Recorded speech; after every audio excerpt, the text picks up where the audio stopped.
dans la pisciculture, Mhm. on peut se lancer à peu près avec combien? Dans la pisciculture, justement, ça va dépendre du budget que tu as. Ça va dépendre du budget. Je dis, oh, je ne parle même pas de.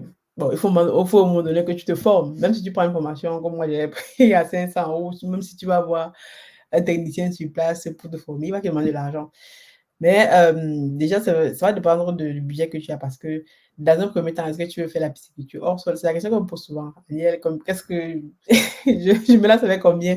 Mmh. Je me dis, tu as d'abord combien? Quels sont on va dire, les actifs que tu as déjà? Quand je parle d'actifs, ça veut dire que est-ce que tu veux faire la pisciculture hors sol ou en étang?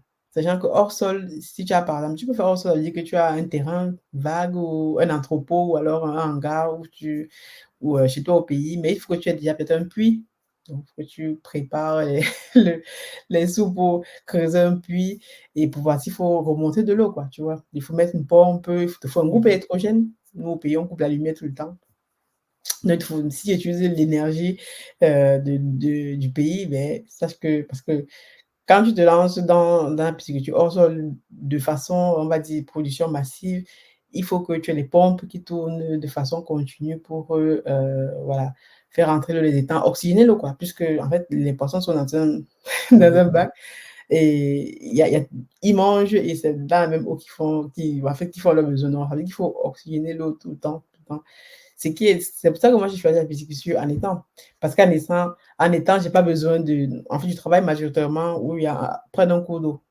Donc près d'un cours, ça Mmh. veut dire qu'on va juste dévier un peu le cours en fait, le lit du cours d'eau pour alimenter nos étangs et l'eau ressort de l'autre côté.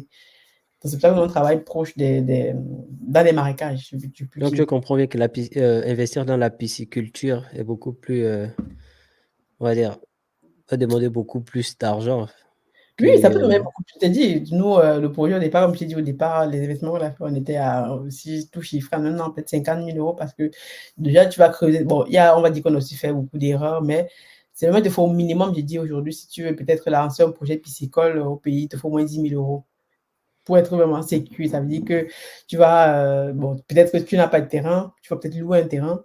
Je ne sais mmh. pas si tu vas peut-être louer. Nous, au départ, on louait même le marécage du collègue en fait en question. Donc, quand on commence à travailler, on a loué le marécage, Mmh. disons, 20 000 francs le mois. Donc pour OK. avoir, voilà, le droit d'utiliser quand même cet espace pour ne pas venir être embêté, de façon continue, parce que les gens ont payé, oh, c'est comment ça se passe, quoi. Donc je dirais qu'il te OK. faut au moins 10 000 € pour démarrer et dire que tu es disons que sur un an pour dire que tu es safe parce que tu vas dire que je commence avec peut-être 5 000 à levain, 10 000 ou 10 000 à levain et je fais ça, voilà, après je vais chercher les clients, tout ça. Donc pour mettre tout ça en place, c'est pour ça que je recommande aux gens de ne jamais se lancer tout seul dans ce domaine, tu vois? Donc Tout à si tu as un fait. projet, cherche, une ou 2 personnes autour de toi avec qui vous pouvez mutualiser les fonds, vous pouvez, parce que ça va te mettre dans ce réduire le risque, mais aussi en termes de mindset, en termes de façon de penser. Bon, cherche les gens qui ont des compétences différentes parce que les gens veulent tous se mettre en business avec les gens qui ont les mêmes compétences qu'eux, mais ça ne marche pas comme ça. Mais Mmh. moi, par exemple, voilà, je suis gérant de l'entreprise, j'ai des compétences peut-être en gestion, en management et je mets les personnes qui ont des compétences en négociation, en tout. Donc ce qui fait qu'on se partage les rôles dans l'entreprise, tu vois? Mmh. Il y a des personnes qui s'occupent des finances, d'autres qui s'occupent de ça, l'autre qui est plus pointu sur ça et pour prendre une décision, je prends jamais de décision tout seul. Quand je prends une Ouais. décision, j'ai un petit collège de personnes que je consulte toujours pour prendre une décision et c'est toujours la majorité qui gagne. Si on est tous d'accord pour prendre une décision, alors on prend une décision, tu vois? Parce que peut-être que l'analyse que j'ai est peut-être biaisée ou alors je n'ai pas vu tous les paramètres il y a quelque chose qui m'a échappé et c'est pour ça que c'est intéressant d'avoir une ou 2 personnes qui ont le même mindset que toi, je précise, Mmh. même mindset, la même vision, toujours, moi je communique toujours la vision. Si tu n'as pas la même vision que moi, c'est pas la peine de venir travailler parce que dedans, il faut être patient. Les gens qui viennent là, qui vous disent que je veux gagner de l'argent tout de suite, non. Vraiment, Ça ne va marche pas jouer comme ça. va jouer au loto, va investir là où tu veux, mais quand on est dans le business, ce que beaucoup de personnes ne comprennent pas, c'est qu'il faut être patient. Pour vraiment, tu as le temps de faire tes erreurs comme on a fait nos erreurs. On va apprendre des erreurs.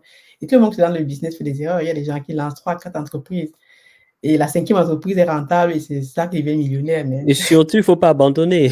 et voilà, Ouais. surtout ne jamais abandonner, never give Mmh. up. Parce que si tu abandonnes à la 4e entreprise, alors que le peut-être que tu étais en train de gagner quoi, tu savais pas. C'est Mmh. parce que tu as abandonné avant de savoir que tu aurais pu réussir donc